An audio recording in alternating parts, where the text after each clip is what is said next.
In the UK particularly, and generally throughout the world, we are having to grow more food, and more food means more intensive farming.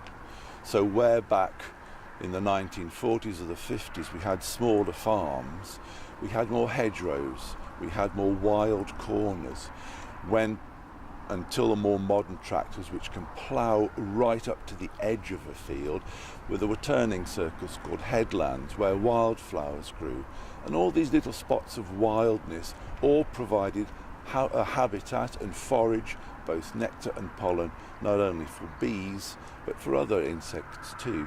So with those having gone, their forage is diminished. As we now have more intensive agriculture and we grow monocultures, great fields of oilseed rape for example, they have to be sprayed with pesticides, because to pests it's huge opportunity. They want to get onto oilseed rape. There's fields and fields of it there, so the only way to stop the pests is to spray. And in spraying, although they try to get insecticides that don't affect bees, a pesticide kills insects, and a bee is an insect. Pesticides are there to kill pests, and these are insects, and the knock-on effect is that bees do get hit. They used to spray when there was a problem. There would be a beetle problem or a weevil problem on a crop. They would then spray against that. But there's a new type of insecticide based on neonicotinoids or neonics, and these are put onto the seeds before the crop is sown.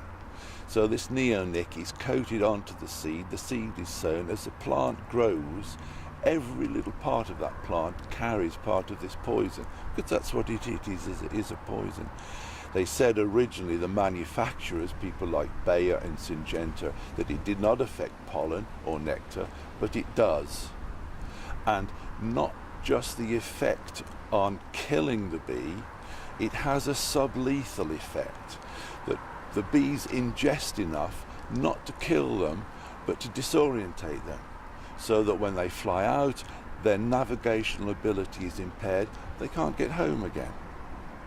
So if that sublethal effect is added off to the carrier in which these insecticides are sprayed, they add up to make the bee incapable of working. It can fly out, it gets lost, it doesn't know where it is.